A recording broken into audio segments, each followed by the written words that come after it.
It depends on who you are and your preference. My practice just moved straight to Zoom. I think I may have lost 2 or 3 clients. Everybody else moves straight to Zoom because therapy works really, really well in this platform because you're in your house, I'm in my house, you're calm, you can talk freely. We don't have problems with confidentiality. Um, we so yeah, my thing just moved straight to Zoom. Very, very, very simple, very seamless. And my style of therapy works very well on Zoom. I didn't think it would, but beautiful. Then I have colleagues whose whole practice fell to pieces, just decimated. Um, that they're yeah they tended to be the ones that are a little bit tech phobic. They don't really want to move to Zoom. They or people that do play therapy or people that do sort of direct therapy and or not. I don't want to say occupational therapy. That's not the right word, but where you have a lot of drawing or writing or movement in your sessions. They took a big hit. Our child psychologist took a very, very big hit because she for 3 months she couldn't see children. Not 3 months. I'm lying. About 2 months, she couldn't see people. So they took a big hit. Me, not so much. I've been having a wonderful time. Did you like immediately jump to Zoom? Like, okay, I foresee like a crazy time coming. There's going to be a hard lockdown of 2 months. You know, people are going to have to wear masks the whole time. You can't touch each other. You have social distancing, etc. Did you like, when did you jump to your Zoom? Kind of in that hard lockdown already? You kind of like, okay, this is the time. Before the hard lockdown. I am the daughter of a doctor that worked in government for 40 years, 40 odd years. My mom retired last year. So I can foresee danger very, very, Okay. very, very clearly.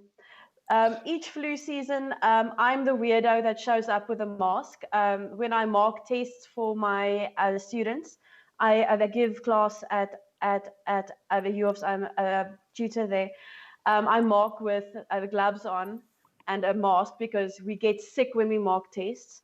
So when the first cases of the COVID came, were in Durban. There were 2 cases in Durban. I told my colleagues, listen here, here's trouble. Because by that stage, Italy was having hard times and China was having hard times. And I said, well, it's going to happen. It's here now. And I went into lockdown a week before everybody else. And 2 weeks before that, I moved my stuff to Zoom. And a week before that, my husband and I forced my husband into lockdown. He thanked me when Cyril said, we're doing this. And it's like, told you so. I also told him a week before the new alcohol ban, listen here, go stock up. This can't last because my friend who works in a hospital in Johannesburg said we're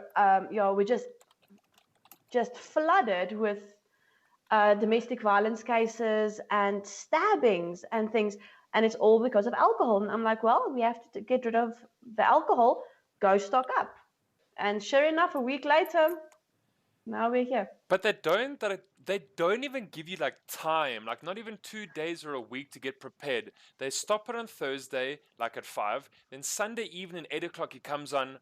Yeah, sorry guys, not gonna be able to buy booze anymore. Like he did now last Sunday. He was just, there's kind of no warning, no nothing. It's just like, sorry guys, if you didn't get anything on Thursday, you are screwed. I don't know. I was a bit bleak. I understand why. Yeah, I understand why he did that. I actually think he did it to stop people doing just that, because to stop people having a big concentration of people at the other shops. So I think that's why it was done, but it did make a lot of people very angry. Yeah, but I'm sure. Very, very angry.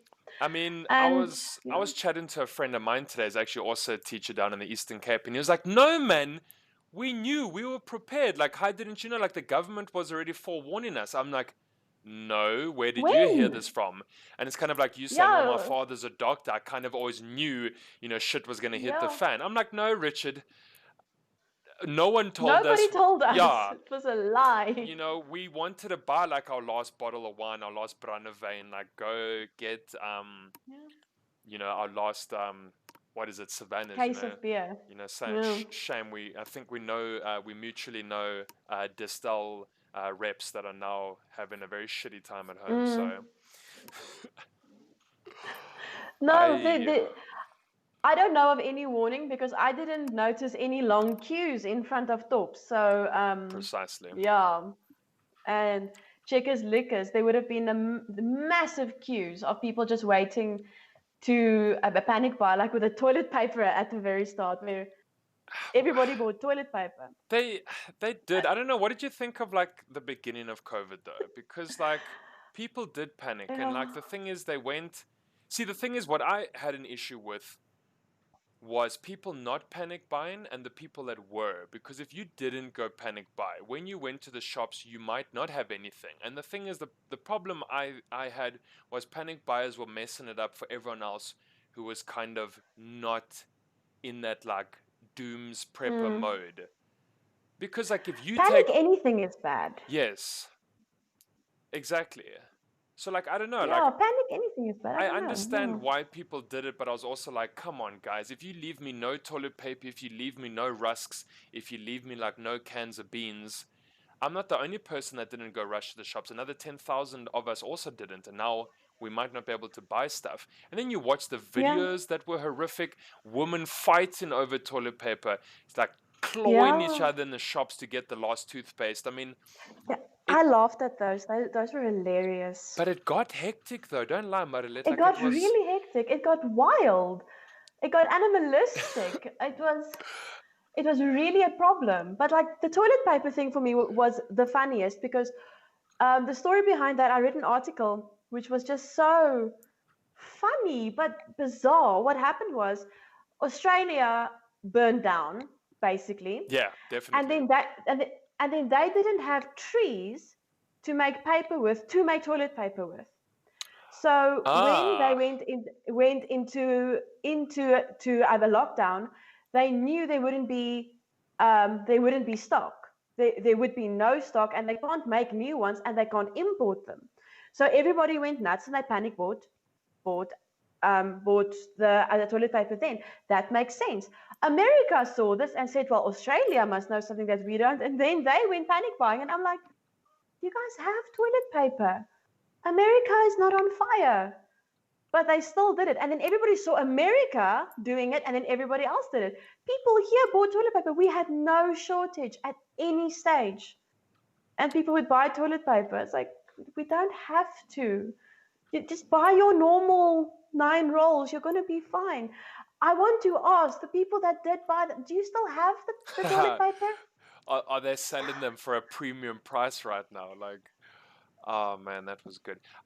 If I I think you had, can buy a tin of beer now for like 80 Rand. but precisely, if I had like an ounce of foresight back then, I would have bought about 5 cartons of cigarettes so I could Yeah. sell them now to people at like 70, $100 a pop because I know people are so desperate. Like, Yeah. I have a dodgy friend who refused to give up her perfect. smoking habit, Okay. and she is paying at this stage from a illegal source.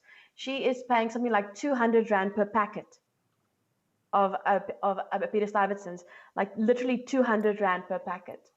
That's too So much, someone's making but a lot of money off no, no, of sadly, this. of course. Like it's not working.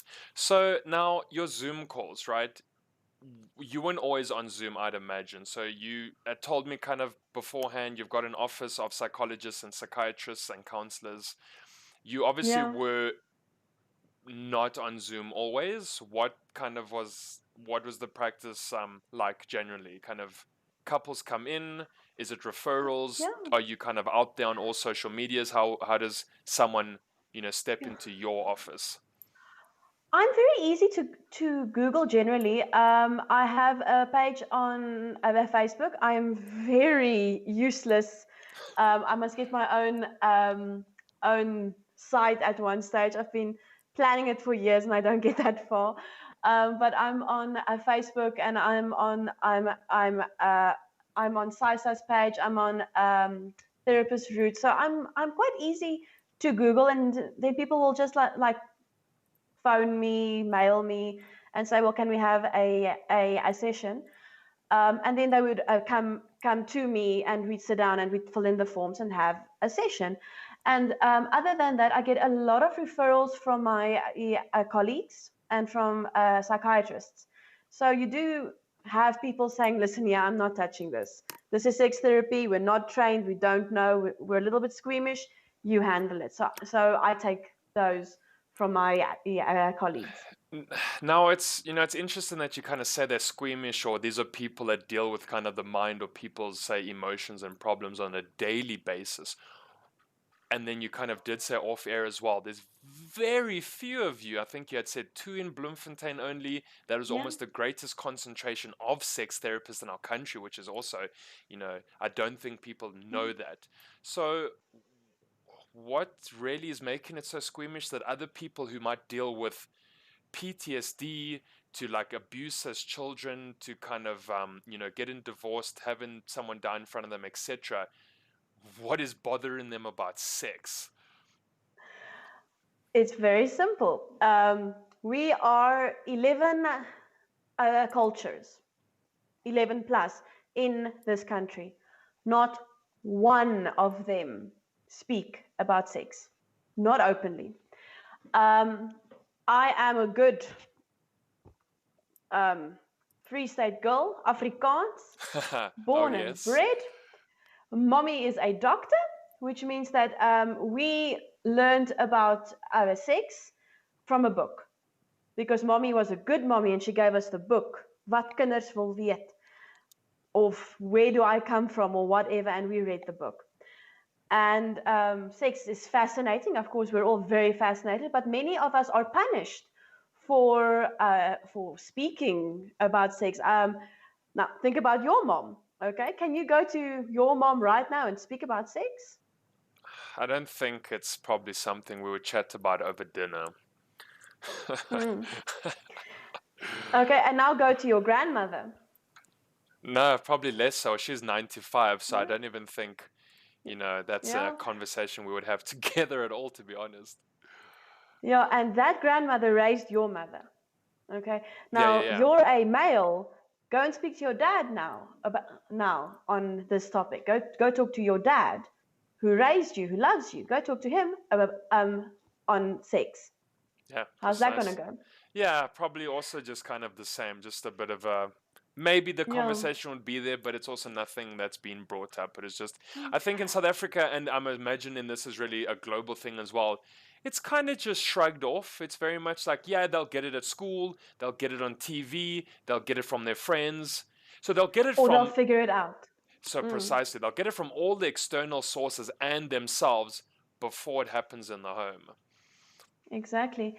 And okay, it does happen a little bit more in Europe, where you have more of a conversation.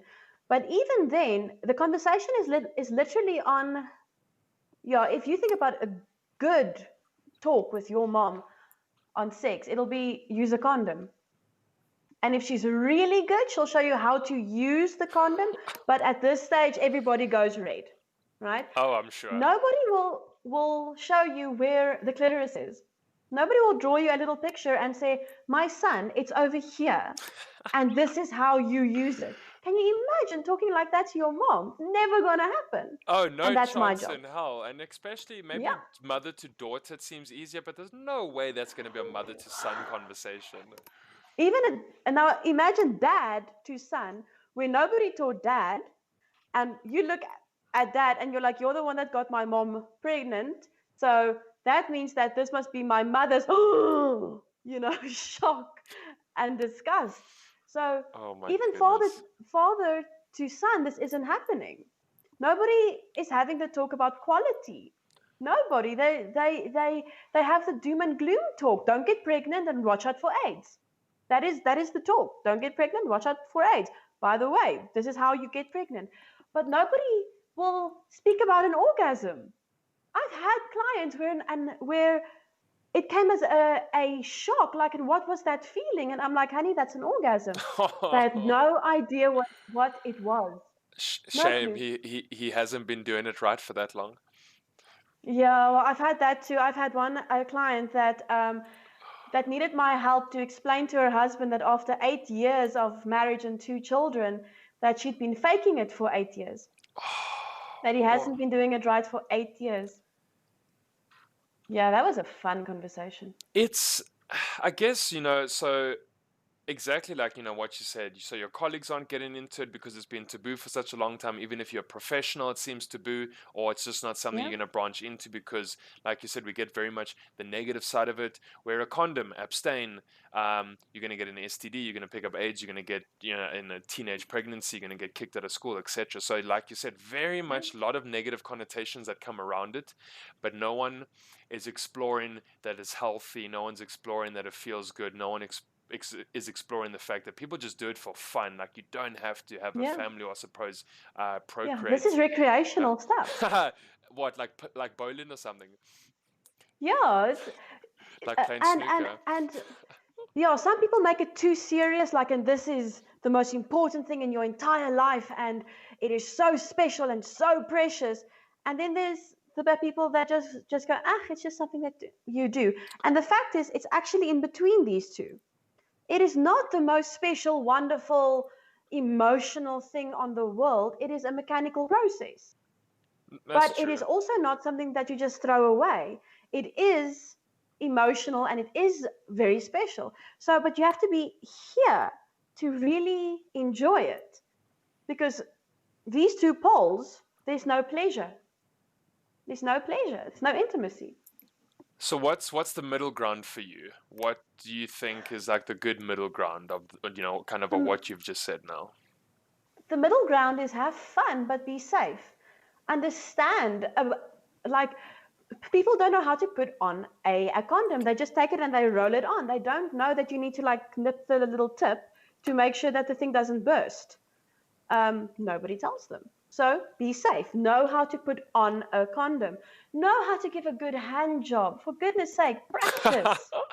Where does one practice? Know how to get... Where does one practice?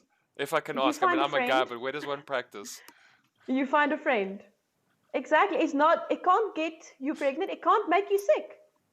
Man. Learn how to, and it gives you an orgasm. Learn how to give a good hand job. I'm trying to. It's the safest sexual practice that there is. It's safer than kissing. I'm trying to like think now. When you say find a friend, like, how do you approach that good friend to have that conversation? Hey, hey Jimmy, hey Sarah, like, yeah, can we practice today? Like, man, like that type of conversation. Like, how does it play out, right? It is better to have it with somebody who is your girlfriend, who is your boyfriend. That is better. I was very, very, very lucky. I had a very good friend. He dated my friend in high school, and I set these two up. But then in my first year, he was in his third year, I think. I sort of now found out, like, listen here, I don't want to do just marriage counseling. I want to do sex therapy, and it fascinated me. And I realized that there's no information, especially not for me. And I'm a geek. I was a wallflower. I had my first kiss at 18, and I'm like, well, this is fabulous.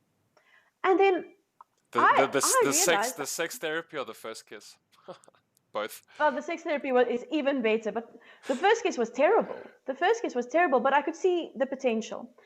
Yeah. And I'm like, but the problem must be that it's not being done right. This doesn't feel like it should feel. And I went to this friend, Hein, and we were really, really, really good friends, but with no sexual feelings. He was like my brother. It's fine, But I could really talk to him, and I literally sat and said, "So, Hein, what is a good hand job? How does this actually work? And he gave me this look and he's like, are you flirting with me? I'm like, no, I want to ask you, me as a sweet and innocent girl who's done nothing with nobody, how do you do this? And he said, okay, fine, let me show you. And we just spoke and we just talked about how this worked. And then I got a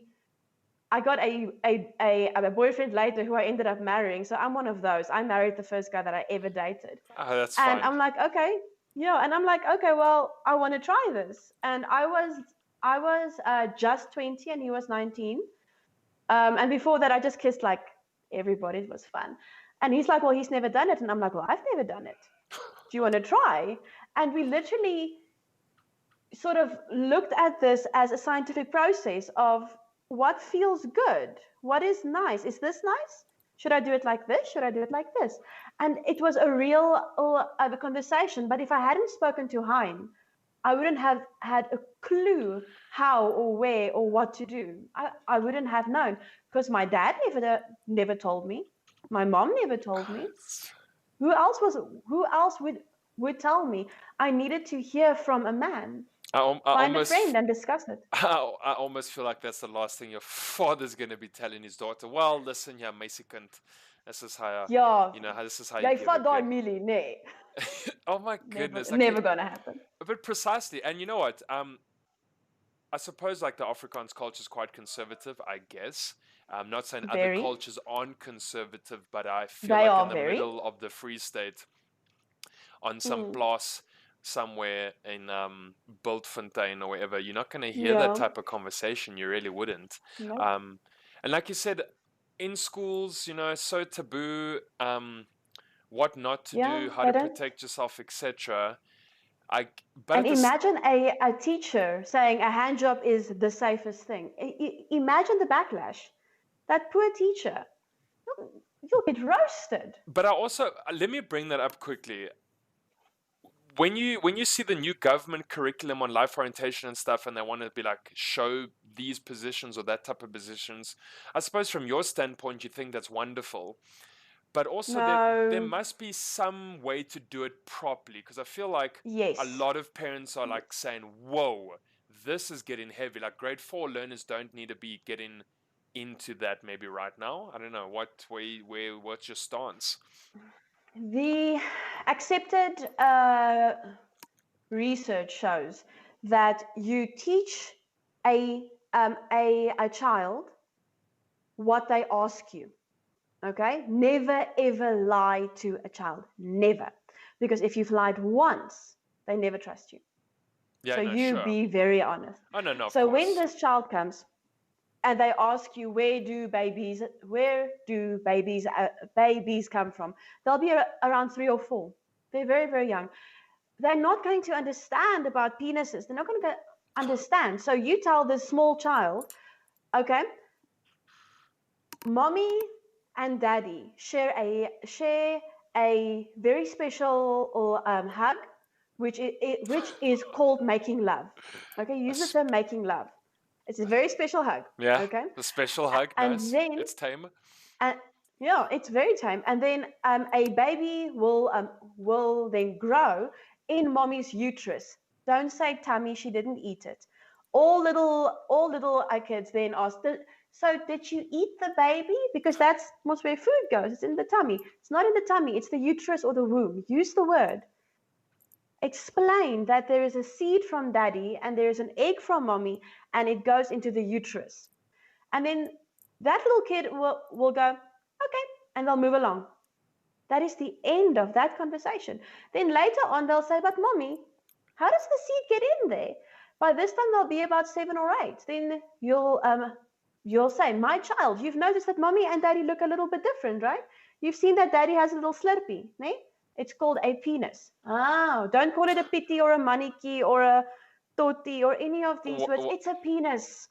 Are you pretty much against very like childish names or dumbing it down exactly like you said with these funny names, calling it pee or something, or I mean call it what it is, right? You call it, we don't say this is your sniffer. You know, we What's a don't say what's a this is your sniff? chomper. What's a It, sniffer it, slang it's for? like a nose, apparently Oh, now. okay, okay. I was Okay, just about to say. I thought you were about to say now sniffer can you is something. imagine, like Yeah. an anteater, you know? Okay. But Oh my. we don't give fake names to anything else. We don't, say our ear is, our seashell. We don't do that because we don't need to, because we don't have shame for our ear. We don't have shame for our nose, but but we'll give our, our penis or the vulva a code name because we have shame, and because we have shame, we pass that shame on. Yeah. We Yeah. Yeah. so it's a penis, and that's okay. It's private. It's yours. Nobody may touch it. Nobody may see it. It's yours. They're still going to show everybody because they're kids. They show everybody. But you teach them boundaries immediately. You say it's yours and that's theirs. We do not touch. It's not yours. This is yours. Nobody either goes near yours. You don't go near theirs. You teach them boundaries immediately. I think. Then they'll say, but how does that? Yeah. No, I was gonna say. I think of that little picture, that meme. Isn't it like that boy looking down the girl's underwear or something like? Yeah, Yeah. I'm gonna use this to control you one day or whatever. Anyway, yeah. Yes. Yeah, so yeah, Yeah. probably little kids running around. I mean, we all ran around naked anyway. Hell, the kids are 1 years old running around on the beach. I mean, Exactly. But not just that. Think back to when you were very, very small. We all had sexual play. We all went like, oh, what's that? We all looked at what that one has and what that one has. But there were boundaries. Okay, in my household there were mm, boundaries. You can look but don't touch, right? you're right, sure. So yeah, so we we all play like that. We all did, and some parents then freaked out, and that is where we get our sexual scarring from, and then we have shame, and now suddenly we are scared of sex, and we're scared of kissing, and we're scared of everything, and or we have like, okay, this is mine, and I need to keep it clean and safe. End of story. You do not lie to children. So now, if we go So back to the classroom and you say if mm, we've kind of done this 4, 5, 6 years old and the kids go to school and they kind of have an idea of what's going on, they like, should be bored. okay, they should be bored, fine, but like you said, the teacher can't really say, you know what, guys, hand jobs are great. You don't get pregnant. No, Guys, have an orgasm. uh, It's amazing. Like, uh, there's they unfortunately, I they can't. think, a lot of stuff you can't say without parents rioting outside your door. Yeah, And maybe the that again parents comes should be down saying to that. what you said, it being taboo and kind of we don't talk about it. So Mm. maybe should it be a space we can talk about, but our culture hasn't allowed us to? Or, I mean, hell, We should be talking. it's a very how do you say, a thin line to walk It, across, I think. and it's a very new line. It's not a line that we know. It's not a line that we have any practice in. A parent should be teaching their child the vocab of sex. Okay. They should know. They should be have that gate wide, wide, wide, wide, so that any question is welcome. Any question leads to a frank and clear of a talk. Any question. Do you And tell you know, me, at school you can't do this. It's very dangerous. where do you where do you see like the pros or the benefits of that very early conversation? Do you think would end up with less teenage pregnancies? Do you think Yes. maybe there would be more girls finding more healthy relationships? Or let's actually say both sexes finding healthier relationships. What kind of like Mm-hmm. where does that type of The like research is clear. okay, and what does the Yeah. research say? The research is very, very, very, very clear. The more kids know, the less they try. Okay. The research is clear. It's kids that have no knowledge that go out and go like, yes, this feels good. I don't understand why. And they don't know where the boundary is between safe and not safe. Mm-hmm. there is no boundary because nobody put the boundary there.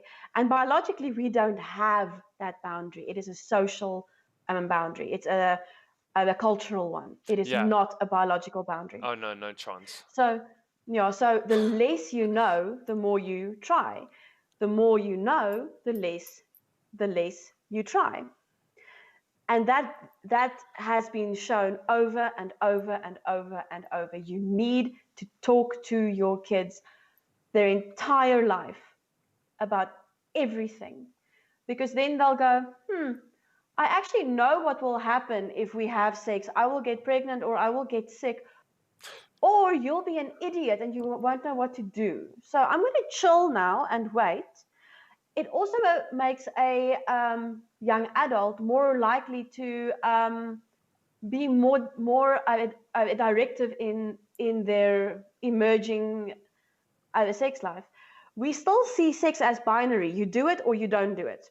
It is penis and it is the penis and the vagina, or it's nothing. Sex is not like that. Sex starts with eye contact. Not even with hand touching. I mean, touching hands, that's intense stuff. That's skin to skin contact. That is as intimate as it will ever get. That is sex. So sex starts with eye contact. And then it's a whole range of stuff that you do. Your normal sex is like 60% in of our 100%. There's literally like so much to do before you get to the dangerous stuff. I think you have a much broader like definition of sex than a lot of us, because I suppose people see sex, and I see the inverted commas there, people see sex as like, oh yeah, this is sexual intercourse, and I am going to, have fun with someone else, in whichever way, you're doing it.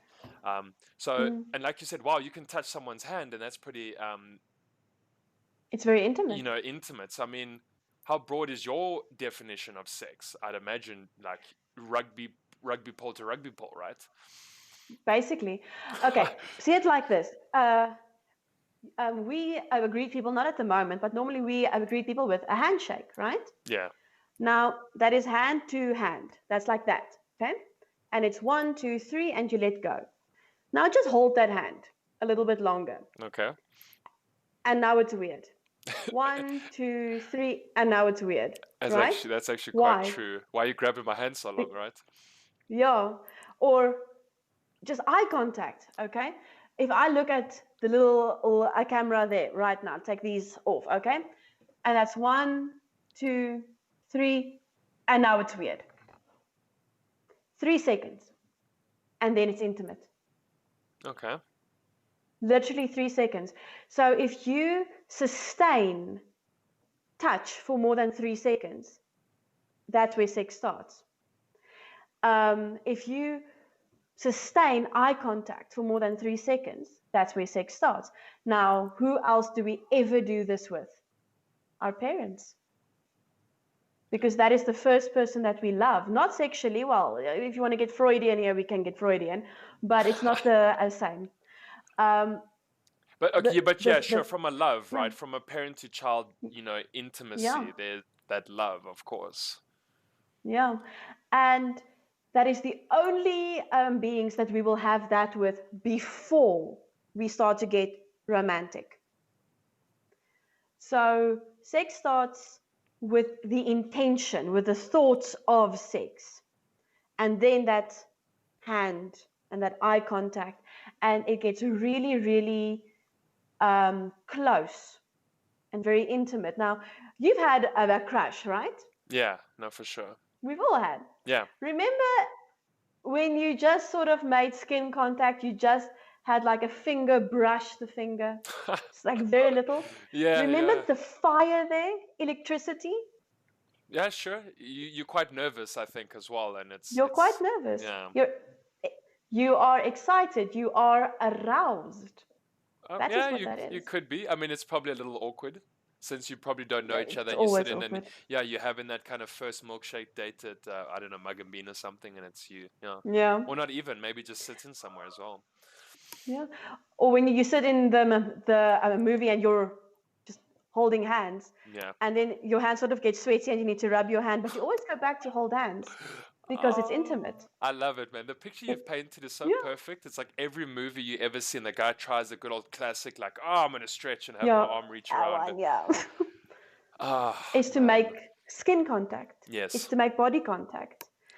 And when you then get to a kiss, that's you merging. That is literally your body inside someone.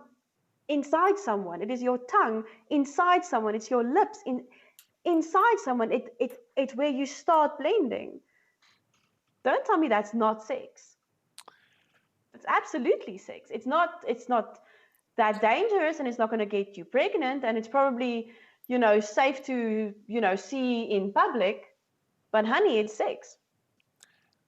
I mean, right, I suppose. I mean, you're the professional, I'm not. So I suppose, my kind of definition, or a lot of people's definition of it, is very much like thrown out the window after this. Because, there's inside someone, and then there's like, oh, I'm kissing you. But like, your definition already is like, yeah, you're inside that person. I mean, you know what You are I inside that suppose. person. Yeah. Yeah. So And first base, yeah, second base, third base is kind of, those Yeah, things it's are really on like gone at this point. the continuum. Yeah. Oh, first base, second base, third base. I hate that. Oh, I hate it. Everything about that. For one, it's very high school. But if you look at the It is. yeah, because it is like, it's sports, right? It's a sports metaphor. It's a baseball or one. So immediately it's me versus you, right? And one of us will win and one of us will lose. Okay. And just the words there, I made it to first base, as if you stole something. You didn't make it to first base. You were invited onto first base, which is not as sporty. And like the goal is home run, that is the goal. And for me, that's like, you're missing out on so much of the good stuff. You're missing out on so much of the kissing, of the skin contact, of hand jobs and blow jobs, of massages, of Is it like all making these it sound things. Yeah. is it like making it sound a little cheap, I think? Like you said, you're looking to steal first base, you're looking to steal second base. Yeah. It's not that intimate kind of, let me share this with someone. It's kind of like, oh, I'm gonna go brag to my friends afterwards that I could get to there. Yeah. Maybe it's cheapening it a bit. It is, and you have just I've taken your partner off of your team. You've put your partner on the other team. They're over there, and it's you versus them. You're on the same team. You're playing the same game. This is a team sport. Yeah. So I have such a gripe with first base, second base, third base. Okay. What I don't have a big gripe with is pizza, which I feel should be. I'm not the first person to say this. I saw this on a TED Talk. Everybody likes pizza. Everybody likes pizza. Everybody can join in with pizza, and pizza works like this. Do you want to share my pizza? Yes, I would like to. Okay. I am hungry. You are hungry. So it's not me forcing you to eat pizza. It is us sharing the pizza. And now we need to talk about what we want on this pizza, because some things are a little bit, I don't like the famous one. I don't like pineapple on a pizza. I personally love pineapple.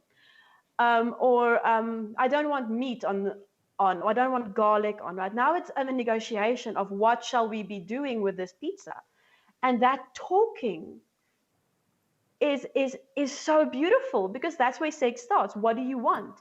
What is good for your body? What is good for your soul? What is good for your psychology? What's working? What do you need? What can I do to help you? I love that. Nice. I haven't heard it like been explained like pizza, but I definitely, that's better. It sounds like, and like you said, very high school when you think of like the other options. So you were saying earlier, were you in marriage counseling and then this was better for you? Do you still dabble in both? Or is this a full-time, you in this now versus marriage counseling, or? I wanted to be a sex therapist from about grade 11, but I didn't think we had it in the country. And then I thought, okay, fine, marriage counseling. I'll do both. And I actually ended up studying to be a trauma counselor. And the sex therapist. I did the sex therapy too through Sexology SA. And so when I graduated, I was a sex therapist and a registered counselor. And then I found Imago. And I sort of made a big splash into marriage counseling. So now I do marriage counseling and sex therapy. And because you can't really separate them, you really need both. Yeah, sex therapy is just a lot easier. Yeah, I was going to say, I think both of those pretty much come hand in hand, right? Because you're in a marriage, that's very much a natural part of a marriage. And maybe even the marriage is getting kind of on the rocks because of maybe that aspect of it. It could be a multitude of things. Often. But, that I think is the nice one big, 1/5 of, say, whatever their problems might be. What's a everyday kind of issue or problem that you encounter? Like, what are rocking South Africans that we're not doing right? What is really, are we not listening? Is it not comforting when someone's got their issues? What are you finding on average is our problem? I find over and over and over that we can't talk about sex. We can't talk. We don't have the vocabulary. And when we do talk, we don't actually know what to say. So I get couples, and then I come, and it's normally this. Normally, this is the picture.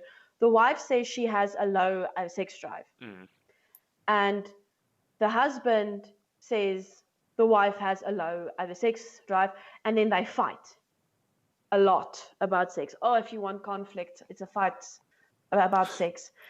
And then you do a sexual sexual history. It's basically an intake. So I ask a few questions. I ask about how many kids they've had, how old these kids are, when did the sex drive vanish, what medication and are both on. I ask about lifestyle. I ask about stress. Big form. And then I literally ask how their love making normally goes. Who starts it? How much foreplay? What does the foreplay look like? How long do they make love? How long does the foreplay last? I ask this stuff. And here's the really tragic thing, here's the really sad thing. 9 out of 10 times, I kid you not, literally 99 in 100 times, I get this. We do not invest in foreplay, and when we do, they don't know what to do. Okay. And women don't talk because women don't masturbate, or 60% do, but they certainly don't tell the husband that they do, which means that they don't know their body. Yeah. And even if they do, they really, really, really struggle. The ladies struggle to tell men that they're doing something wrong because they're scared of hurting the man's ego. Oh, yeah, man, men in their pride, hey, like flip it. That's, But I hear you. Yeah, and the poor guy is just going, please teach me. Please, please, please show me. Women are really mean to guys. Guys really want to learn. Really, they really just want to learn how your body works because they can't Google you. I mean, how do you now go, what does Gertruida Alida van der Westhuizen like in bed? I mean, that's just never gonna, that will not happen. Is there? They can't Google you. You need to tell them. Is there? And I mean, this question I'm about to ask is probably it's not. I don't think it's going to get met with like a yes. There's like a blanket template, but is there? Could you, in this one sentence, help 60% of guys out there with something you think a woman is into? Like, is there kind of a carte blanche, so to speak, that can work? I suppose work. I can do it in 3 sentences. Go for it. I can do it in 3 sentences. 100 sentences. It's fine. Foreplay may not be less than 20 minutes long. Okay. It may not be less than that because women take longer to get turned on than men. When they're turned on, they're a lot more turned on than men, but it takes at least 20 minutes, especially if you've been together for more than 2 years. 2 years is actually quite significant, especially if they are small children, because they literally need to take their mind and sleep it back to sex. 20 minutes of foreplay, minimum. If you're doing less, okay, then she's not going to be turned on, and then she'll come to me and say, I have a low sex drive. She doesn't. You're just lazy. I said it. You heard No, me. this is your space, man. Yeah. Also, never wake up a woman, never at 2 a.m. saying, baby, ja, is jy lus? Do you want it? No, she doesn't. Fuck off, frankly speaking. Okay, so that's there. Foreplay takes 20 minutes. If you're doing less, it's not going to work. The next thing is, whatever you do it incredibly slowly. If you kiss slowly. If you stroke slowly. If you scratch, if you bite, if you lick, if you nibble, whatever you do it very, very, very slowly. Because you need time to get your head in the game. Okay.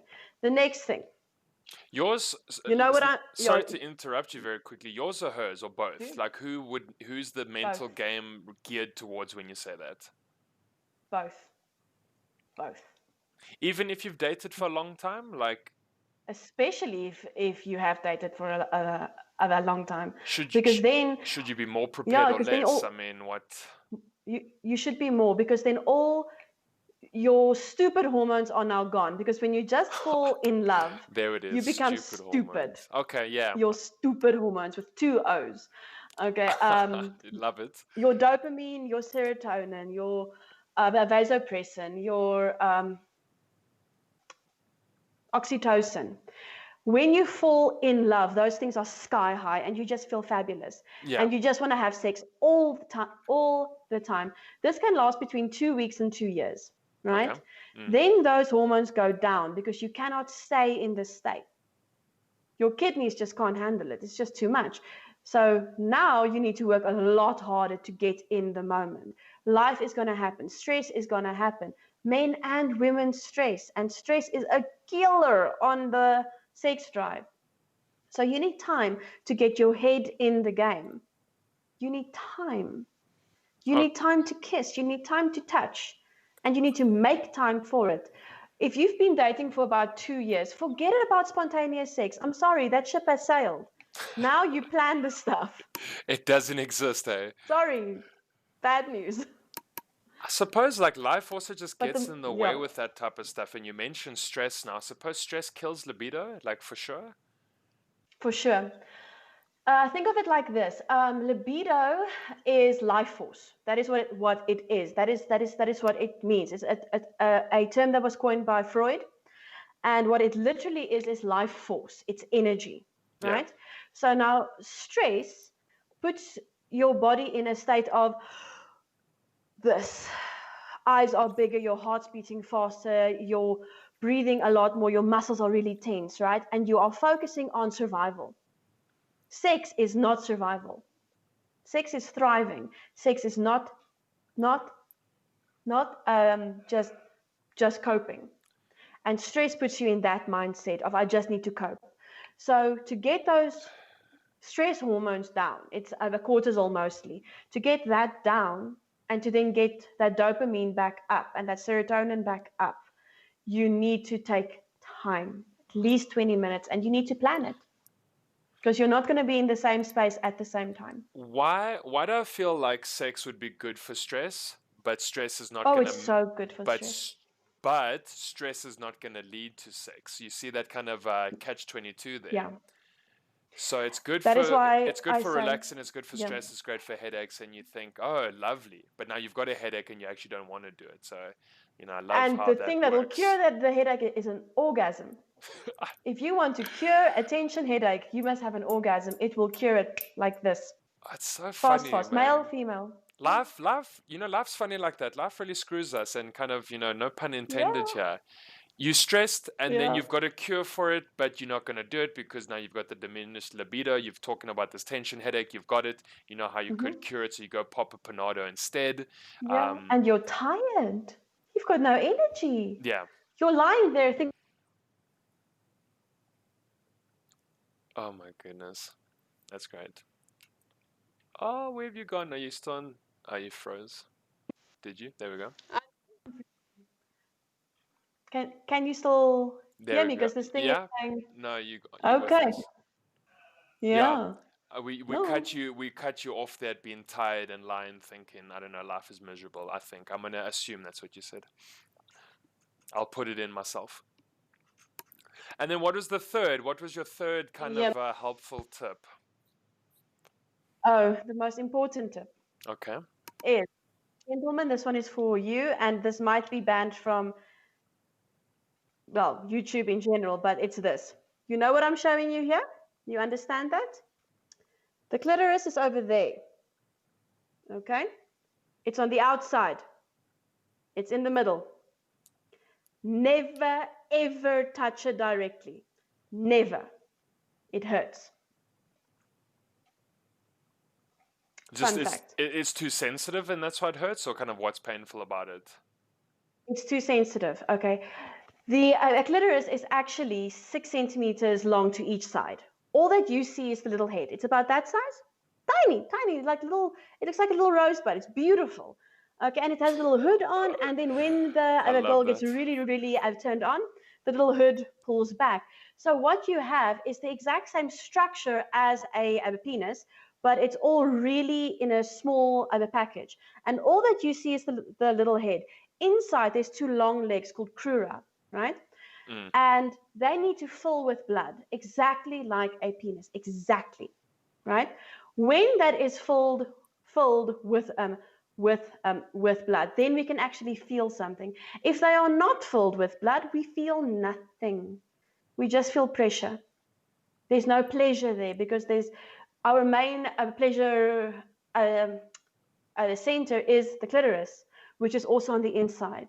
So if that isn't filled with blood, we feel nothing. Surprise. Okay. So when it does fill with blood, the actual little bud will feel like your knuckle. It gets quite hard, okay, and very sensitive.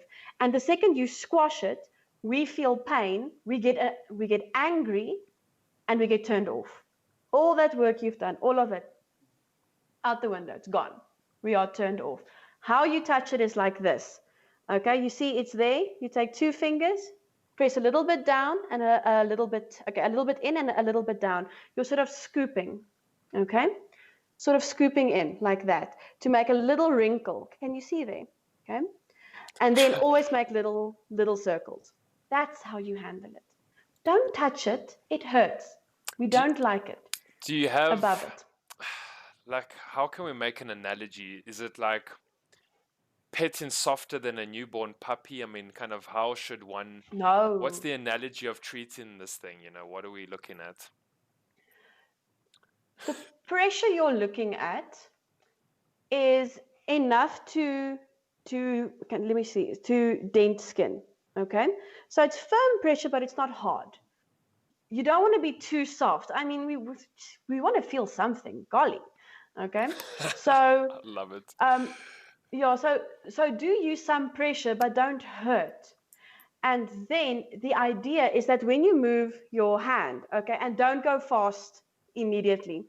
Guys have this thing, they want to start and immediately go high speed. Don't do that. For a few good reasons. The reason for us is it's like walking, it's like starting your car and you didn't turn the volume down, and suddenly it's like this loud noise and it's no longer fun. It was fun when you had your Slayer on, but it's no longer fun now. So Start slowly and work your way up. Too fast, all those little nerve endings go wah, and they just run away. Okay, and then you can do whatever you want. We're no longer less. Okay. The next thing is you need to sustain your rhythm and your speed to bring a lady to an orgasm. And if you start fast, most guys don't gym their forearms. They don't have this stamina. Their hands cramp, their forearms cramp. If you want a woman to be pissed at you, I mean furious, you must bring her to the brink of a great climax and then say that your arm hurts. You will get kicked out of that bed, out of the house. She will not speak to you for days. But okay, so start slow. But I mean, you're right. You're right about like that muscle stamina. We all go to gym and we're doing legs and chest and biceps and shoulders and the next thing and pecs. And But I I was doing forearm suppose, curls. yeah, I suppose now, basically, guys, if you're going to Virgin Active and everyone who's going to watch this,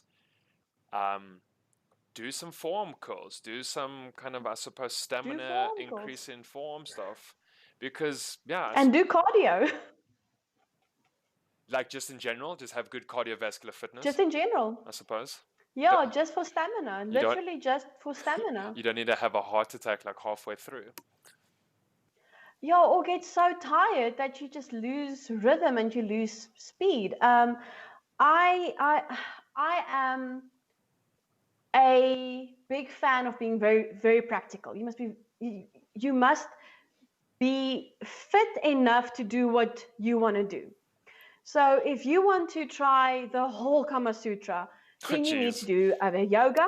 Yeah, it's so boring. Don't do it. But if you really want to, go for it, by all means. But you need to do yoga, and you need to be like running every day, and you need to be very strong, because there's a lot of lifting happening there. So you need to be very strong.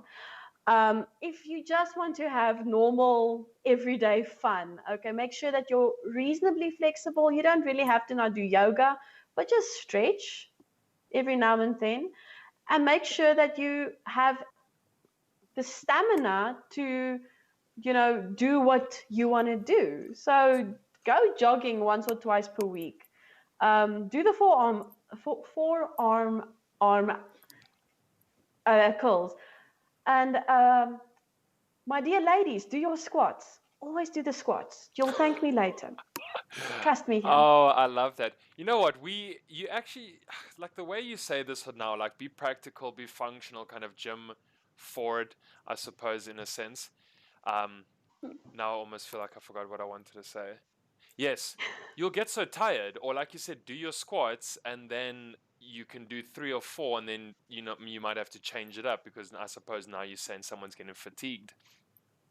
Yeah. But I actually wanted to come back to what you said earlier. Why is it boring? Why are 69 different positions boring? They are. Okay. I mean, this is like coming from the culture who's developed the Kama Sutra. Like you said, they say swallowing body fluids is so great for you. So if we link those two, this is a culture that says, fine, swallow semen, but the Kama Sutra, you say is boring. What's up? So you need to go into a little bit of history here. The guy that wrote the Kama Sutra is called Vatsyayana. Okay, Indian guy. I think it's he was about 2,000 years before Christ. This is very, very, very old stuff.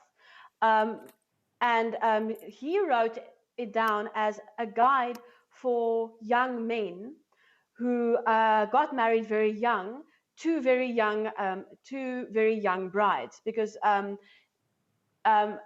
woman could get married when she had her first menses, so that's around 12, 13. Okay, yeah. And a young man would be married basically when his parents said so. And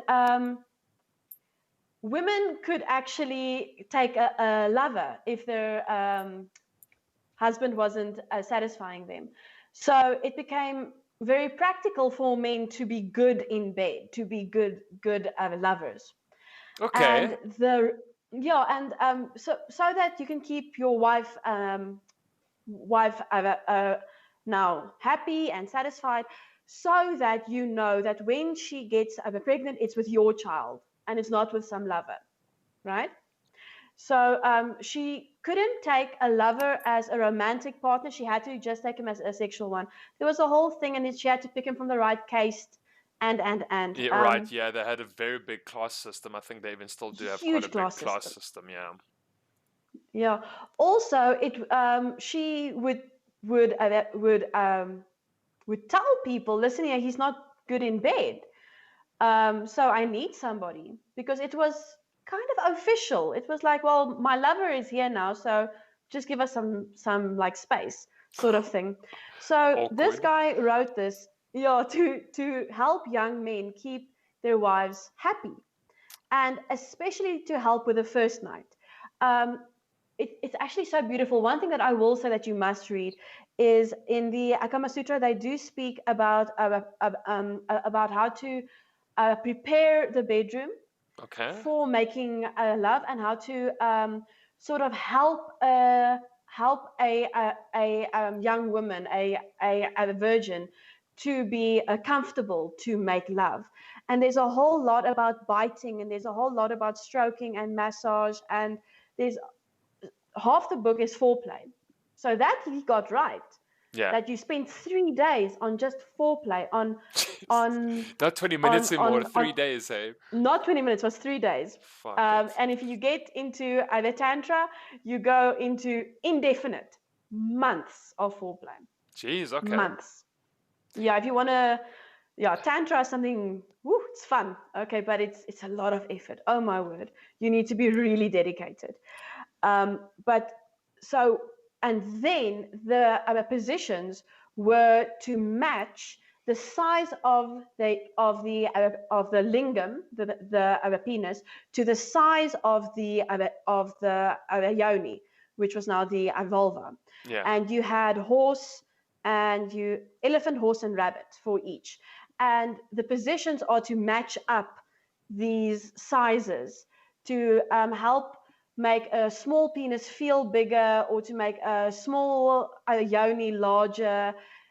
That was the idea. So it's a lot of leg movement to try and control the size of your partner. How So how flexible like how flexible should you be? Because I know going back to gym and you're talking about practicality. It sounds like if you are not hella supple or hella flexible, you're about to pull a muscle, I think.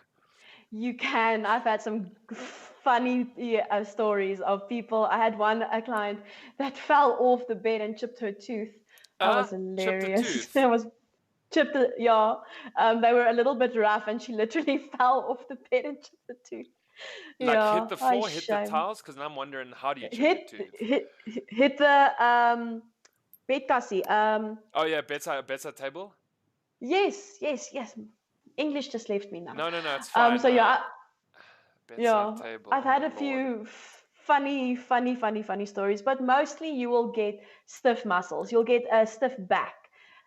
You'll get you'll pull your groin muscle, right? Well, I think Ironically, like your glutes will be sore, your hamstrings will be sore. yes, So pretty much, I think like yeah. lower back to glutes to hamstrings are going to be pretty painful. Like you said, groin Shoulders, yes. possibly. Yeah. If you're doing a doggy, the thing that the ladies moan of is their arms get really sore and their back. So Because they're holding up their own body weight. they're holding up their own weight. So Man, you know it's what? like We're gonna look at a gym in such a sustained different. plank. Yeah, we're gonna Yeah, look at gym in such a different way now. I think. Like, can yeah. you hold up your body weight for half an hour? Well, you better go fucking practice. Can you Whilst going up and down. do your squats? Can you do your tricep dips? Can you do your forearm curls? Because we're all gymming for aesthetics and we're all gymming to look good on the beach and we want slim tummies and big biceps and nice thighs. And I suppose, like in your world, it's like, no, guys, you can gym and exercise for sex, and you can gym and exercise to, Yeah. prolong it or to Yes. When I say And prolong, have I immediately thought bigger, of stronger Kegel. orgasms. What's Kegel stuff? Yeah. What are Kegel exercises? Because people are always like, "Oh, we do Kegel." What the fuck is that? Just do your squats. There's a few ways to you do them. When you're doing your squats and your bridges, you are doing you are doing your pelvic floor muscles. Now, Okay, is that like women inner muscles? Is and that kind of muscles we don't see yeah, genuinely? Is it that is it's literally the muscle that controls or that separates your bladder from the rest of your uh, your genitals basically, and it helps you to clench that muscle, right? right? So Okay. it's the vaginal muscle, and it's the not the sphincters. They aren't really sphincters. They're literally closing muscles, Yeah. knipers. You know, we all joke. You know, they're like pinchers, but Sure. they yeah. So if you think of you know, a very sexy man and that V, right? You know Yeah, yeah. that V. Okay, it's those muscles, but on a girl. So You mean that you'll comes down like his abdomen, that V yeah, shape, but you yeah, don't see all it the in. way down because yeah, it literally scoops down. Now in in your ladies, because there's more fat there and there's a whole uterus there, Yeah. it's very hard to get that V. It is still there, but that V is then linked to those muscles, but they're internal. So when you do your bridges and you do your other squats, you are working those muscles. I I came across some stuff, and I don't want to say lately, but kind of recently, and it made so much sense to me. I mean, I understand biology, and I've looked at anatomy, and I understand anatomy. We always get these girls that want these flat tummies, and they think that bump is kind of an ugly thing, so to speak. Let's put ugly in our comments here. But like you said, Yeah, they don't realize you've got a whole uterus behind there. You're actually not going to be as flat as you want. And I think we just have this, yeah. we're in this body shaming culture of like, you can't have that bump there. Yet women, they should realize they've got a whole womb in there that's going to Yeah. carry a The womb's child. yeah. I mean, come on. The womb's very, very small. I mean, if there's no baby there, your womb's like this size. It's very small, but it is still there, and there is more fat there. Yeah. So you'll always have that little bump. Always, always, always. You'll see the thinnest of thin have little bump, and it's very feminine. It's a very feminine thing. Kind of doesn't matter how many crunches you do, it will be there. You will have a six pack and a little bump. Should we, I mean, what would you tell young women and young men? Like, your body kind of, you don't have to be ashamed with it, or that bump's going to be there. I mean, what are we doing wrong? Or and I blame social media, to be Oh, honest. Everyone looks gorgeous, or it's fucking pretend to be gorgeous. And I don't know, it yeah, gives our filters. youth a big misconception of what you should actually look like. I think so. I had a revelation when I was 19. I remember it very, very clearly. My mom, when she was young, she's very tall, dark red hair, green eyes, pale skin, and she had a thyroid condition then, and so she was very thin too. Mm, So my mom was actually perfect, actually. Broad, white smile, very smart, very funny. mm, And I grew up my entire life with this, um, what do you call it? This value of thinness. My grandmother was very, very tall and very thin. My aunts are very tall and very thin. I did not get those genes. I got the genes from the other side. But this value of thinness. And my mom, I have such memories of my mom dieting and trying to get thin. And then she got diabetes at one stage, and she got breast cancer. And, you know, that's a little bit hard on the body. And she became padded with the years. And also, she had 3 children with a C-section. So the tummy was no longer flat, yeah. of course. And I remember I was, my whole life, I got these messages of you should be thin, you should be thin, you should be thin. You know, if you can look sick, then you've made it. Yes, it's okay. If you look unhealthy, if I can see your bones, you've made it. Okay, and that's that value of thinness. This was the 90s, Kate Moss was the most beautiful thing ever, 90s. And then when I was 19, we went through her photos, and I found a photo of her in her 4th year of medicine. And she was sitting on the floor, and she was just smiling and wearing like a white tank top with her perm, because at that stage it was the, 70s. Yeah, the in thing to do. The in thing. And my mom looked at this picture, and she became really quite quiet. And I'm like, but what's going on? And my mom said, I was actually quite pretty. And it's like a switch fired, and I realized that she missed it. My mom was that beautiful. She was perfect.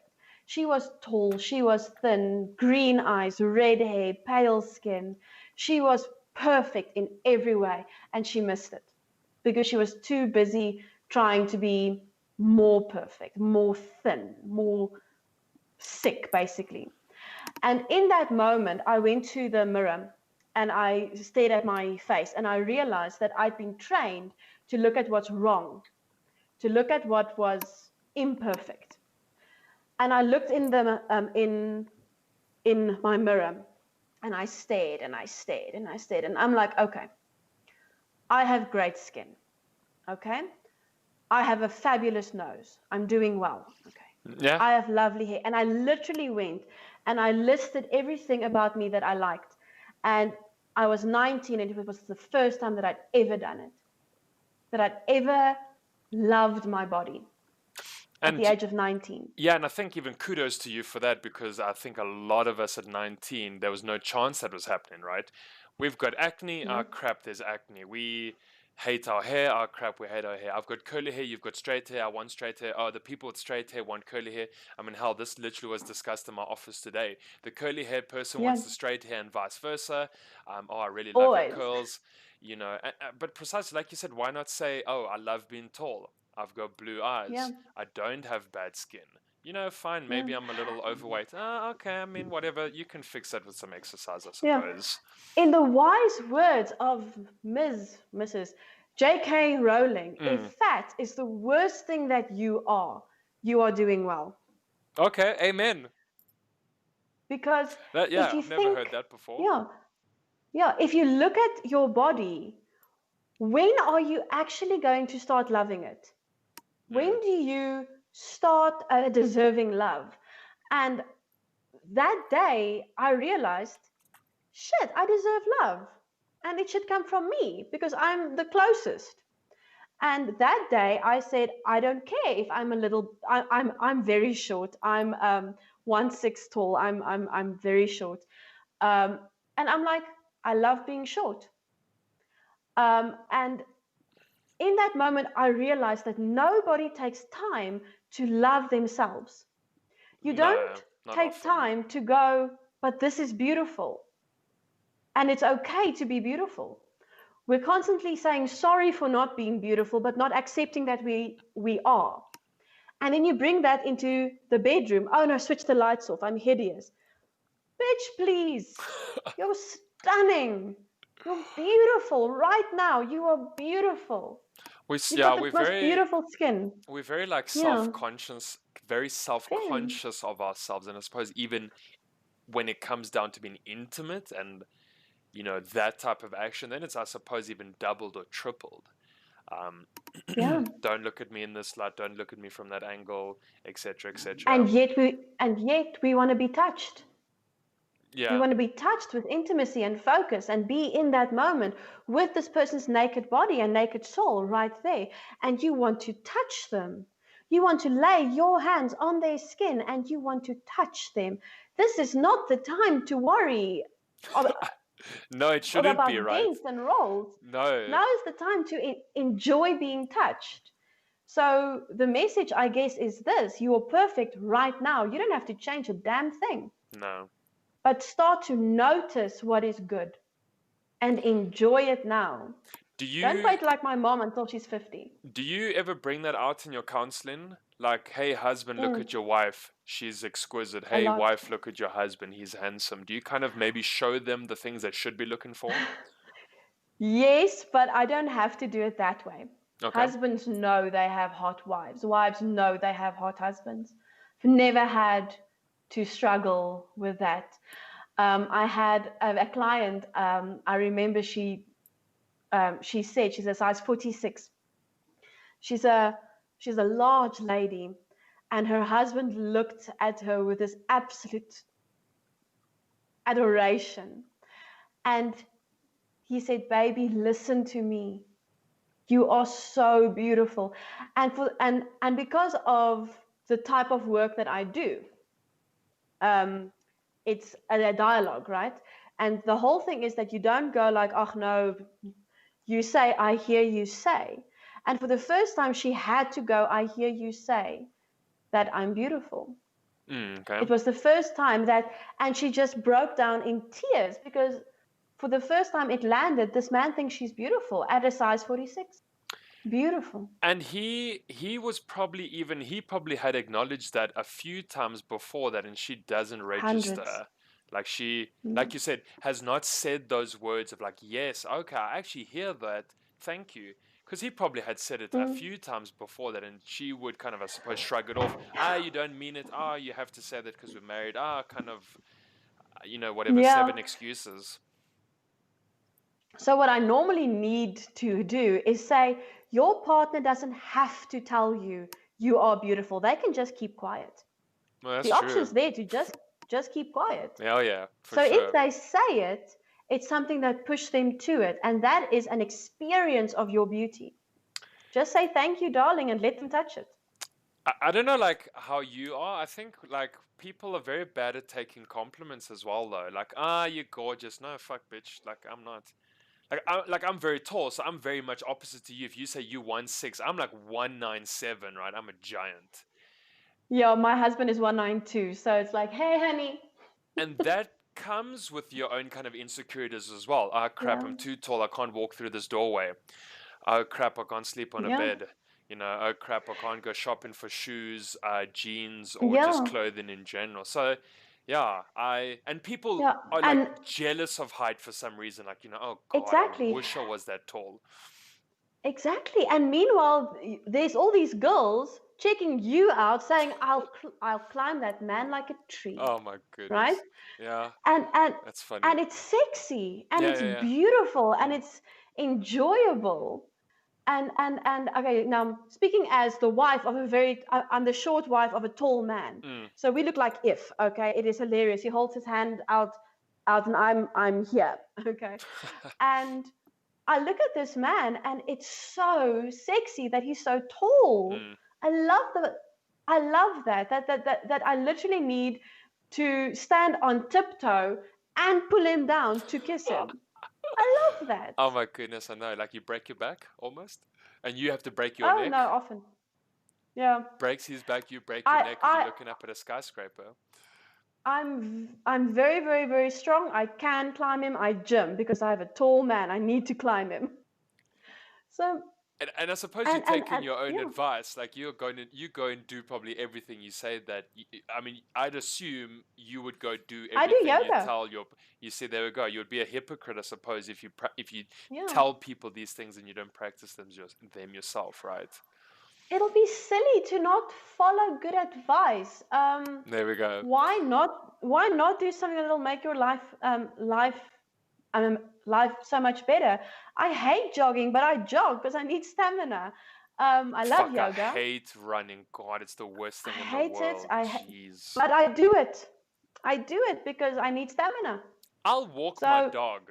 Like I'll go walk my dog, 5 times around the block, and maybe that gets your mm, heart rate pumping a bit. But oh, jogging, don't make me jog. yeah, Please, please I don't. am a short, very curvy girl, and I go jogging, and I do it because it's good for me, not because I like it, not to prove anything to anyone. It's good for me. So there we go. I jog. I s yeah, I hear you. No, we love. It's so easy to do things that are bad for us, right? Smoke and drink and eat unhealthily, but it's so difficult to do things that are good for us. Don't jog, don't gym, don't talk about our Mm, emotions, right? Speak to yeah. professionals, seek psychologists, etc. Oh, so taboo to just go to a therapist. It's safe. Don't worry. Confidentiality is a thing. Come talk to us. We love it. But it is though, and going back to like Mm, talking about what cultures are so squeamish, or it's about pride as well. I mean, and I mm, suppose we live here in South Africa, and it's not even about being English or Afrikaans. How many African cultures you don't talk about mental illness? You don't tell someone you're all of weak. them. You cannot be vulnerable. Yeah. Like how dare you, right? Yeah, I have a lot of black clients, and it is a taboo. And the deal is that that I may not tell anybody that they are there. And then I said, but I wouldn't tell anybody. It's the law. Yeah, It's sort of, you may not what, anyway. yeah. And I literally have a deal with many people. I do not book people 15 minutes. Um, yeah.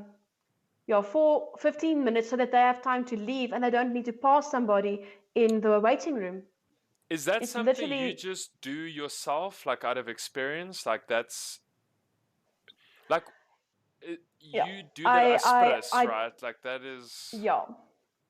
okay. I do try to sort of have a space between my clients for a few reasons. One, you need to pee, um, Okay, yeah. and and I enjoy my work a lot, and I try not to stop my clients when they're sort of on a roll.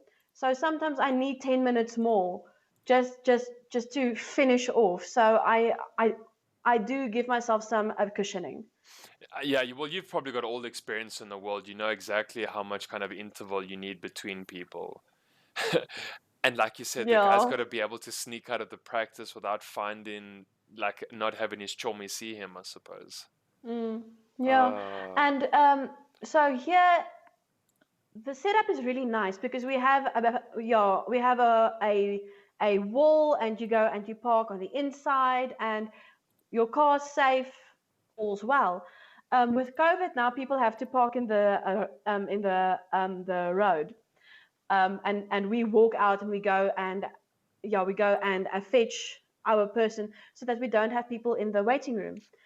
Um, okay, but yeah. with it's another thing why Zoom is so wonderful, because it's like, listen here, you're on Zoom in your own house. Close the door. My door's closed. Nobody needs to know.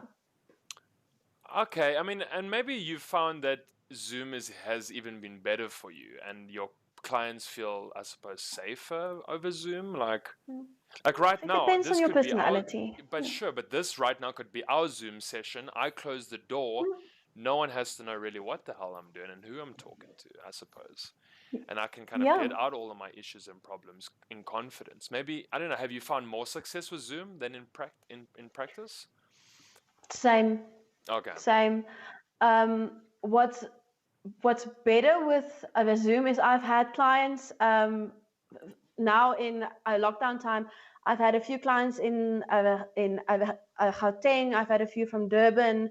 I've had a few from farms in the northwest, and I've had one from New York and one from Berlin.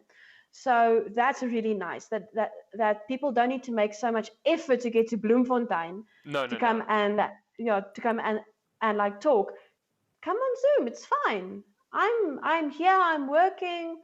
I don't care where you live.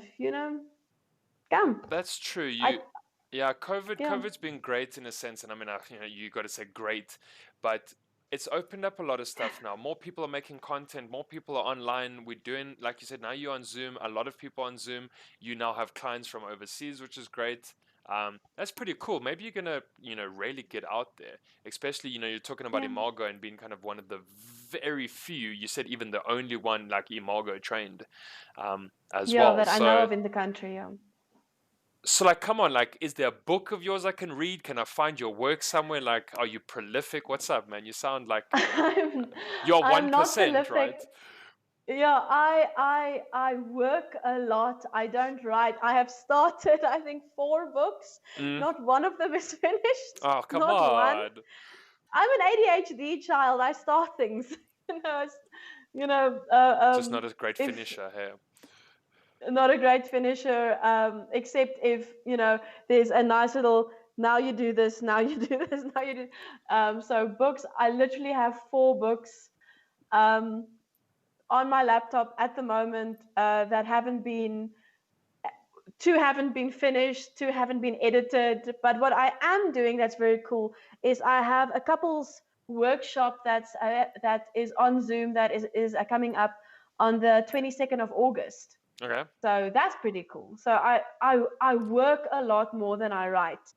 But And would you I'm on Facebook and that, so I see a lot of clients. I don't write a lot. write about stuff you're interested in? Like maybe those 4 books aren't on, say, sex, for example. And I mean, I'm just guessing here. Would you finish something that you're really interested in? Like, would you write us the couple's manual by Marilet Kotze? Like, how can you do this, or love That in is one of the 7 books. steps, or I don't know. Yep, that's one of them. I Okay. have a manual that I'm busy with. I have a Imago manual that I'm trying to do with Michelle Nordia, who is a clinical psychologist. I have started research. This ground to a halt very, very, very, very quickly. I started a research on sex and ADHD. Okay. Which is very interesting, but there's no research, and I'm too lazy to do my own. And the 4th one was a sort of also a manual, but it was like ask a question and get an answer type book, which is also like halfway, because I wrote all the great questions and then I just didn't fill in all the details. So one day I will finish them. Today is not that day. Why Also a manual, don't but you go do something like pick up a master's or PhD and be like the leading South African specialist in this topic? Or Another you reckon thing that I've done, I have started my master's twice and I can't find a supervisor because nobody does sex research in South Africa that I know of. There's one person, okay. Katronia, at Rhodes, but her caseload was full. And there was one woman that, as I started, she retired. So there's no supervisors. I love your luck. Yeah, my next plan is I've got a contact in Canada that I might be able to do a M and a PhD through the University of Toronto. But we'll still see if that works out. I feel like go for that, because you almost seem to already be in such a niche position with what you've studied and what you're doing, and kind of being one of 2 people in the whole of Bloemfontein. And do you guys have almost like a register? Do you guys have to be accredited with your HSPCA, anything like that? I am registered with the HPCSA. Now you messed up my mind. Now HPCSA. I am with them. I'm with SASHA, which is the South African Sexual Health Association. I'm with Imago, obviously. So but we are not a controlled field in the country. But I mean, we're not a controlled field anywhere, actually. Do you know though if there's like a register, like of how many sex therapists there are? Like, are you maybe only 1 in 5 in the whole country, possibly? SAISA has a sexuality and gender division, and last time I checked, we were like 30 people on there, but they were working with sex. They weren't sex therapists. So there's a little, there's a difference. I studied it. I studied it. I have, I did a course, and most people don't do that. Okay. Most people just start working. So we are a rare bloom. A rare breed. In America, in America, there's quite a nice. I think it's what Sexual Health Workers of America, or Sexual Health USA or something like that, but they have quite a formal other system. But you need to be working there to join them. So hopefully I can sort of sneak in there too. Yeah, I mean, why not? Your husband's in IT, he can work anywhere, I'd imagine. Yeah, So you guys exactly. could. So it's like just load him up and go. You were touching a little earlier on like kind of sex workers and prostitution, and I almost got the feeling you said it should be legalized. Is that right? I believe so completely. Okay, I Really. mean, so okay, Well, so like Amsterdam yeah. style, like red light district, legal, it's taxed. Like, how do you want to Yes. go whole hog, 100%? 100%. It a for a few reasons. The humanitarian stuff, the social stuff, economic stuff. So humanitarian other things. We have a booming sex trade in this country, Oh, I'm sure. which is exploitive. It is young girls, underage girls. It's people who are either trafficked. It's horrible. The general situation here is horrible because you are working with people who are mostly not citizens, and their passports are taken. They are hooked on other drugs, Yeah, and 100%. yeah, underage. So by either legalizing the trade, we can actually save those girls, because then there is nothing stopping them from saying, "Hey, I'm here, help me." Because in South Africa, I do believe the laws, they were tabled to be changed. I can't remember if they were changed. We wanted to make the sale of sex legal, but the buying of sex illegal. It's Okay. laws that are working in Sweden quite well, which means that prostitution is not legal, but the prostitutes can't go to either jail, but the people that buy sex can, to sort of help find these girls and help them. But how I does that work? Because if I pay you for sex, you can't go to jail, but I can. But it's a legal mm, practice. How does that work? the idea is, well, the hope was to get these other girls that have been, or girls and boys that have been trafficked, to sort of find them, and that there's not a risk for them to come forward. So that was the reasoning.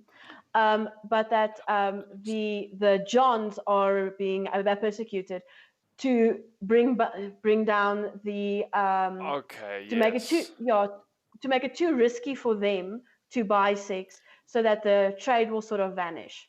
So maybe, okay, Um, maybe I yeah, misinterpreted it, but what I'm getting here is that so maybe the human trafficking aspect almost of it is quite illegal, and the Johns or the very, pimps get yeah, prosecuted. The yeah, victims, or let's just say the sex workers that can come forward, they get amnesty and they're not prosecuted. But if I, exactly. as Murray, go and pay for sex, I don't go to prison, right? If in this legal system, would that be You correct? will, you will. If you buy sex, then that's not either legal. So But if you are a pimp, if you are a either trafficker, or if you buy sex, the reasoning too is that these girls can't give a consent. That it's either coercive. so then how are you legalizing prostitution in this scenario? Like how? You're not. Those were the laws that were tabled. Now, what Okay. I believe should be done is that we should go full red light district, Okay. legalize it, control it, let sex workers be registered with a controlling body. Okay. Okay, not that they need training or something, but with in the Netherlands, in what the law is, that you should be over 18 and you may not work for a madam. You may work for you may work in a brothel, but you may not work for somebody. So you may not work for a madam or a pimp, But because you they do are have an employer, right? Yeah, but Because that's kind of, normally that's I feel like there would be a gray area there. yeah, but it's not an employer, it's basically your landlord. It's somebody that Okay. rents you your booth and rents you your room. Because they must have this little booth with a little curtain, and you can rent them the little booth, but you don't take their money, you take sort of rent for that, you take a flat rate. So little Okay. dodgy law there, but it is there. But Does sound like a good you loophole, need to be, actually. yeah, you need to be over 18 and you need to sign a statement that you are doing it of your own free will and that you're not being yeah, that you're Yeah, held not against your own. yeah, and you do it in the presence, in a place of safety. Okay. So they make sure that if you are being coerced, that you just stay there and then you're safe. Okay, yeah. Yeah, so that you can't get forced to forced to do that. So that's the human side, and um, the side, the social side is there's always going to be sex workers. They actually have a place in society. It's not something that people like to hear, but there is a place for them. There is a role that they do play, whether we like it or not. There is a role that they do play. Let's don't just think of dirty old men who want to sleep with sexy young girls. Don't. Okay, That's the yes, stereotype. that is a part. But let me give you a few scenarios.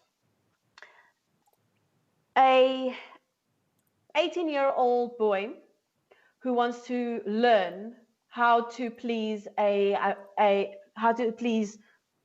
girl and has no girl to practice with. Mm, So a sex worker will be the perfect teacher. that's true. Yeah. Or going back to your best friend, right? Your best mate or the sex Yeah, worker. exactly. So then you have a real an expert to help you. The next thing is the wonderful world of threesomes. I believe that the threesome is the fastest way to destroy a marriage. That is how you really, really screw up. Well, But any people relationship really. go looking for them though. Like they They go want looking for those them. things. They do. And now here is why it gets screwed up. It doesn't get screwed up because of the actual act. It gets screwed up because of the feelings that are surrounded. So you go looking basically for a unicorn. You go looking for somebody who is just a guest for your sexual things. Now you do it once, now you do it twice, and somebody catches feelings. And now we have Sure. drama.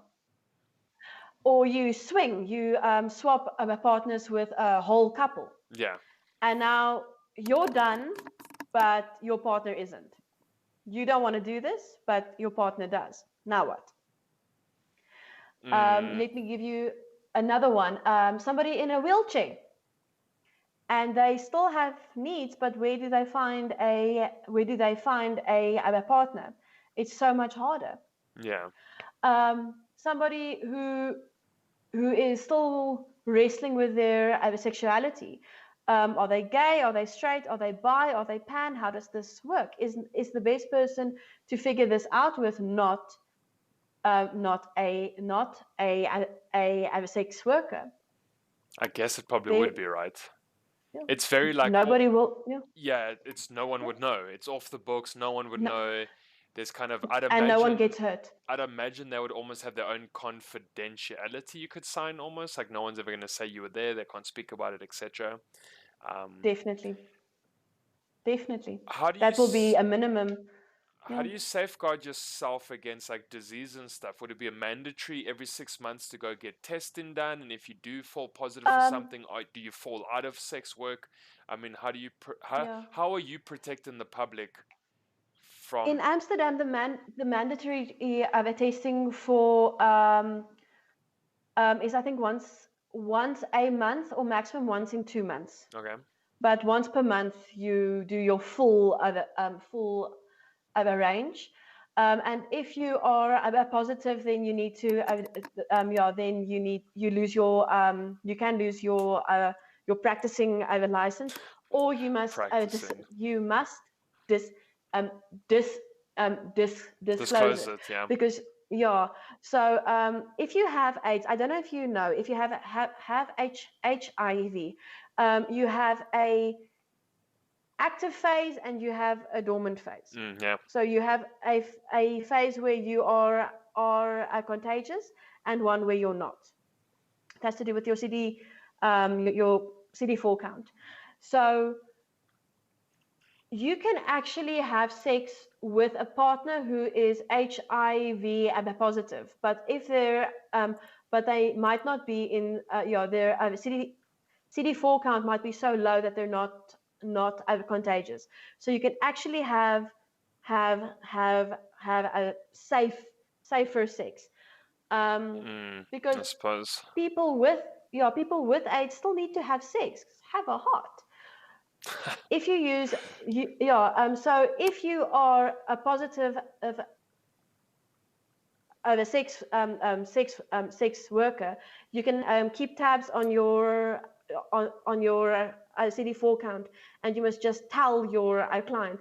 A condom is mandatory, but Oh yeah, you it will will then be. be the safest person for somebody with HIV to have sex with. You can get reinfected. There is that danger. So it's not completely safe. It is very, very, very grey, but it's a possibility. Do you know if customers have to disclose anything from them? Like, can you walk in with like an STD, syphilis, hepatitis, whatever? Do you know if they have to tell the sex workers if there's anything wrong with them? As far as I know, you need to fill out a application form sort of thing, Yeah, where okay. you sort of state that you are negative, and if then they catch, if they get something from you, they can sue you. They can the because you've broken you've broken the contract Yeah. by either lying, then that confidentiality clause is now null, and they can sue you. Okay. So We did walk through Amsterdam. I've spent Christmas in Amsterdam before, and we obviously, you got to go to the red cool. light district as one does, I suppose. It's quite a funny kind of setup because there's a church next door. I think they called it Oude Kerk. Yeah. So it's kind of that very much like risque vibes. Here's the church, the Christian church, and here's the red light district where people will sleep with you for money. So the setup, it's interesting. It's definitely eye-opening, and it was eye-opening because when you walk around, there's almost different levels. So you can go downstairs almost. So some rooms might be lower than other rooms, Yeah. and these girls all kind of stand in the front door, behind glass, etc. So you can see them, and Yeah. I wonder if it's almost like picking out a dress at a store because you can window shop. We've all gone window shopping. Yeah. This is very much on that level of like, you're beautiful or you're Thai, you're African, everyone's got a different thing they're into. Yeah. I don't know. Are those women just very comfortable with, yes, you're going to look at me and pick me or not? I mean, wow, that's like hardcore judging on the next level, isn't it? I mean, I can't comment on that. I think that is their own psychology. I think if you go into a job like that, you need to know that you will be either judged. What they have as well are your courtesans, and the high class girls, okay. and them you book online, and they are expensive, and they are beautiful. They are famously beautiful, and if they're not beautiful, then you don't get that status. So No, of course I not, think guys. if you do a job like that, I think you should have an understanding that you are being judged on what you look like, because people, okay, men are very visual, women are not. So if you are a girl looking for a guy to be her other client, you need to be hot, and you need to sort of play up your salient features. Like, if a guy likes a black girl, work the afro, do it, have fun. If a guy likes the curvy, the very very the curves, wear the corset, bring the boobs out. So I think you need Flaunt to your be best very features, very right?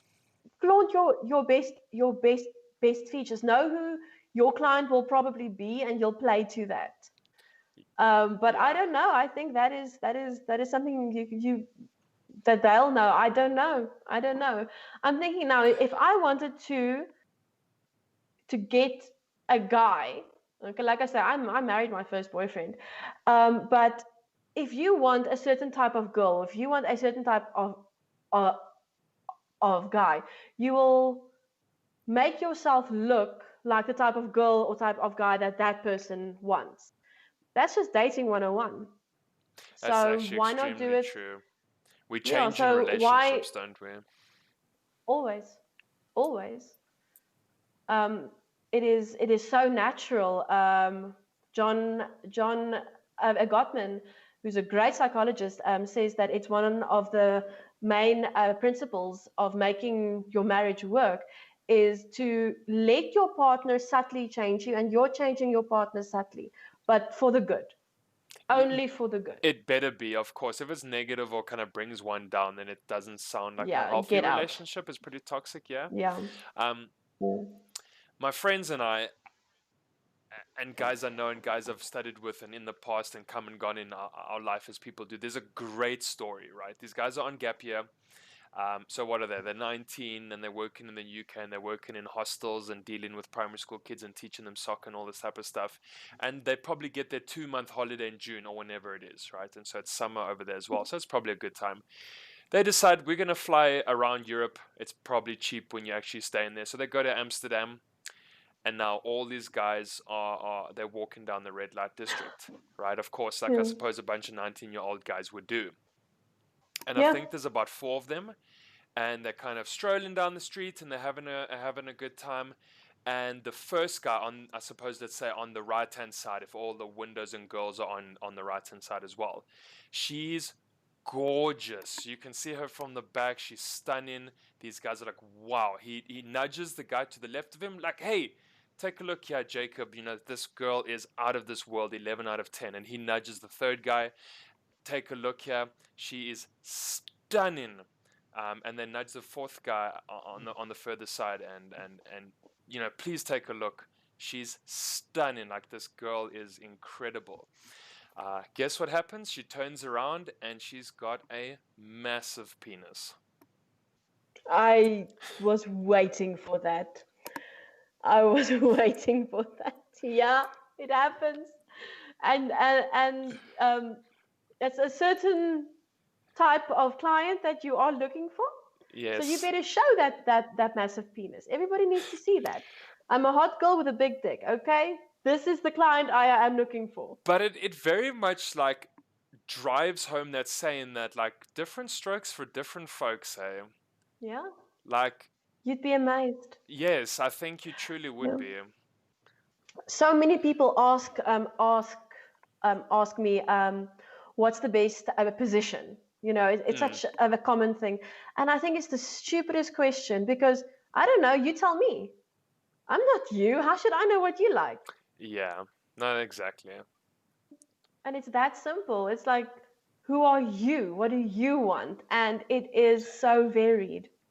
And that's the joy, that's the beauty, is the variation, it's the difference, it's all the little stories. Oh, it's fabulous. And so, would you say, and I think this pretty much like culminates everything we've discussed, is that open communication, talk about it, you'll then get what you want, versus assuming your partner can read your mind? Exactly. Your partner cannot read your mind. I can prove it. Every couple have had this talk. You come home and somebody asks, what do you want for supper? Right. And you say, I don't know anything. And then your partner says, how about chicken? And you go, no, I don't want chicken. Now do this with sex. Same thing. Imagine. Same thing. Do you like this? Oh, anything's fine. No, I don't like that. Be clear. What do you want? Tell me. Yeah, stick a finger in my bum hole or something. Oh my goodness. Ask for it. No, 100%. It's Ask making for me it. laugh Okay. just because it's an inside joke. But yeah. Oh, Yeah, that's it good. is. Man. Open communication. Speak your mind. If you don't like this, then you don't like it. And that's okay. And that is okay. Marilet, how can people get hold of you? Like you said, I'm going to say international, because at this point you've got clients overseas. How can we find you? What are your socials? What's your email? You know, if someone's struggling, if they would like to spice up their life, how are they getting hold of you? I think the easiest at this stage is my Facebook. So it is Marilet Kotze Therapist on Facebook, and then you can just mail me at kotzemarilet@gmail.com and we can talk. Yeah, It's okay. actually that simple. Okay, so Facebook message or an email as well. And are you quite active on Facebook? Like if you got inboxes, are you kind of getting back to people within a day or so? Oh, I get back immediately. I normally within 5 minutes. I am surgically grafted to my phone. And Yeah. if someone wants to know, like, okay, what exactly are your services, or what can I come to expect when I go see Marilet? What is your specialization? I work with other couples. I work with other marriages. With other sex. Yeah, that's basically my favorites. I'll of course work with general mental health too. Yeah, with trauma and all that. But my favorites is with relationships. Let me be clear again. Relationships. You don't need the marriage. You don't need the piece of paper. Yeah. But with other marriages and any other sexual or other questions. I'm not a call girl. I'm not a prostitute. This is serious stuff. No dick pics. I will block you. Oh my goodness. And I suppose you might have received these before? Kind of speaking from experience? Oh yeah, no, often. Block, report. I do not suffer fools. I do not even look. I block and report. I love how people hear sex therapist and they think that allows them to send you their junk. One of the funniest moments of my life was I was doing a talk and at a toy party, and so there's sex toys and there's shooters, and it's actually crazy. But I'm talking about sex and intimacy and how to use these toys to further your your happy sex life. And there's shooter boys who are walking around. They're about 19, 20, with these tiny little trunks on, because it's sexy for everybody. And this one guy comes up and shows me himself and says, "Is this a good size?" And me being me says it does not matter. If you can use your hands, that doesn't matter. Mind blown. But yeah, so I've seen so many penises that I haven't asked to see in my life, and normally it's just block and report or get out, leave now. Oh man, okay. But thank you so much. I think I even personally have learned so much, and even like that whole Kama Sutra journey, the fact that like it was written to educate people. I mean, hell, I get that, right? This is 69 moves, guys. You know shit about shit. Yeah. Try this. You're an idiot. Read this. Yeah, precisely. Try this now with your young brides and see if it works. Marilet, thank you so much. I hope everyone gets a hold of you now and finds maybe the topic a lot less taboo, and definitely, gets hold of you, even if they just want to maybe spice things up just a little bit.